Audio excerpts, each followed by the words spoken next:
The Black Panther Party.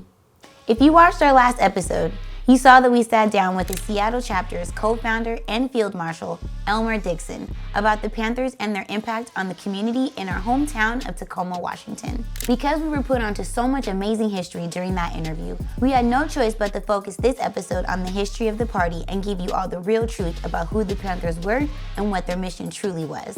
While the recent film Judas and the Black Messiah was fairly accurate, Hollywood can only depict so much. So we decided to travel to Oakland, California and surrounded ourselves with the real people who were revolutionaries and fought for the people such as myself and the rest of the Black Winds crew to do what we're doing today. What we learned was life-changing. Let's talk about the Black Panther Party.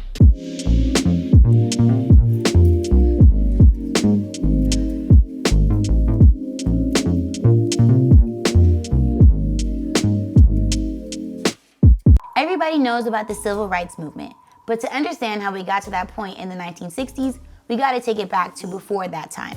Flashback to the 1940s. So while World War II was in motion overseas, Black Americans were living in warlike conditions in the southern states of America. Lynchings, burnings, and harsh discrimination were at an all-time high. While the 40s technically brought new freedoms to Black Americans, it clearly didn't bring the opportunities to live free in the South. And because of this, millions of Black families relocated to the East Coast, Midwest, as well as the West Coast in hopes of starting a new life. This relocation was known as the Second Great Migration, which lasted from 1940 through 1970. With war comes new war industries that made cities such as Los Angeles, Oakland, Seattle, Portland, and Phoenix very attractive to these new migrants. Black families began to settle into what they thought was a new life. But what they didn't realize was that their move would upset the white residents around them who never had to live cohesively with Black residents before. Black families soon began to experience a new wave of racism that was not as on the nose as in the South. While minority families didn't have to deal with overt dehumanization, the idea of racial hierarchy was still alive and well. Redlining, having to live in poverty-stricken neighborhoods, and violent encounters with police officers was the not-so-new norm. Time and time again, history has shown that you can only treat groups as second-class citizens in a democracy for so long. And if you jump into the 1950s, you'll see a turning point in America.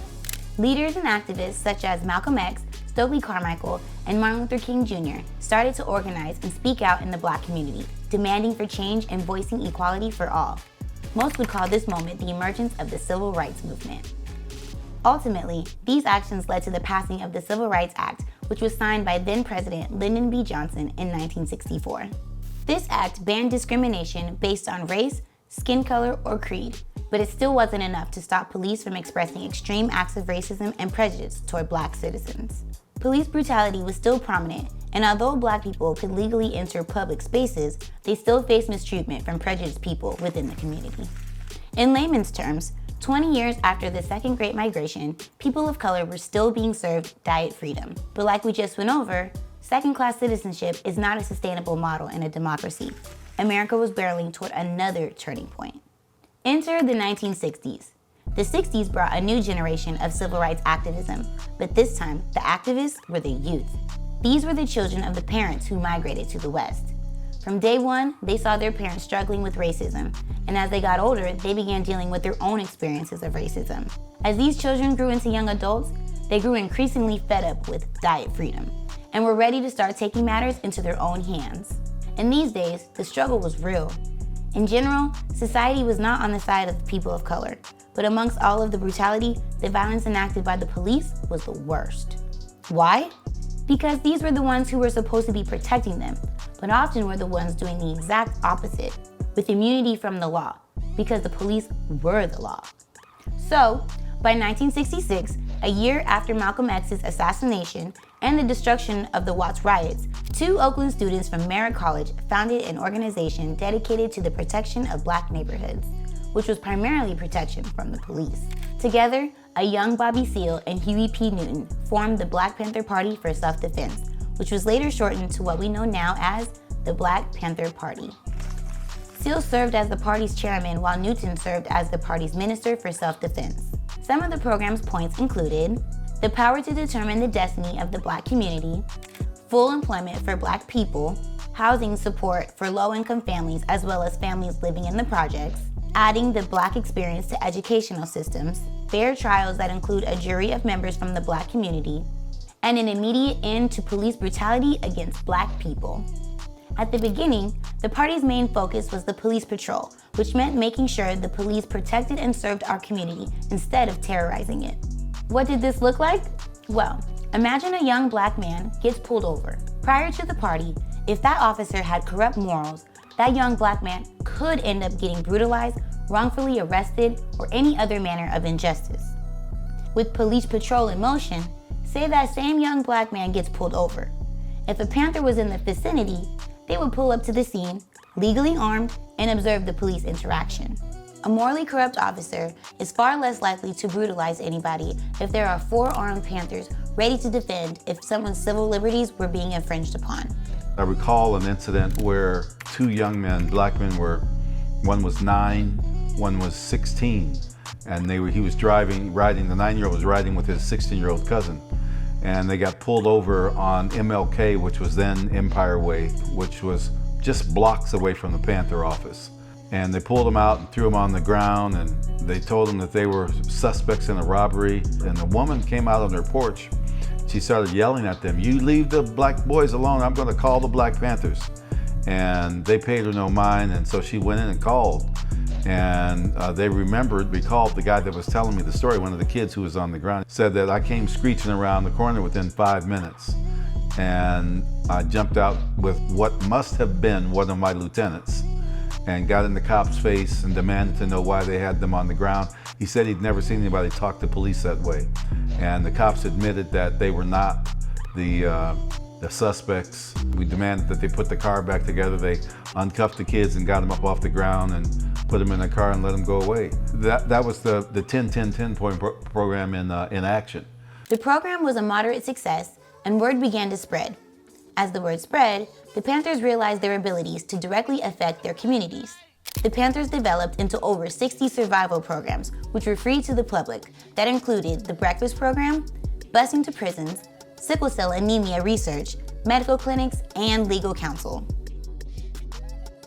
One of the things was to establish a free breakfast program and a medical program. Now, you got to realize that the average age of members of the Black Panther Party were 19 years old, and there were more women than men. And they shared the same duties, guard duties, whatever else had to be done, serving the kids, serving the students, breakfast and so forth. So all these programs, in Seattle, I believe, we were feeding about 2,000 students a week. And then around the country, it expanded. And this embarrassed the government that here's these young Black folks, they're feeding these children breakfast every morning. So eventually the federal government, after the Panthers stepped in and established, a free breakfast program, but the Panthers were there to start it. The Black Panther Party movement gained national attention at the height of 1967, when State Assemblyman Donald Mulford motioned to make a new law in California that would remove the right to be able to open carry. Knowing this was a direct response to the Panthers and their neighborhood patrol program, Bobby Seale organized a small protest and marched with fellow Panthers, openly carrying their rifles to the California State Legislature in Sacramento. This protest catapulted their movement and organization on a national level. As the Black Panther Party numbers and community service continued to increase nationally and internationally, we started to see an increased efforts by the FBI in order to disrupt the Black Panther Party's movement.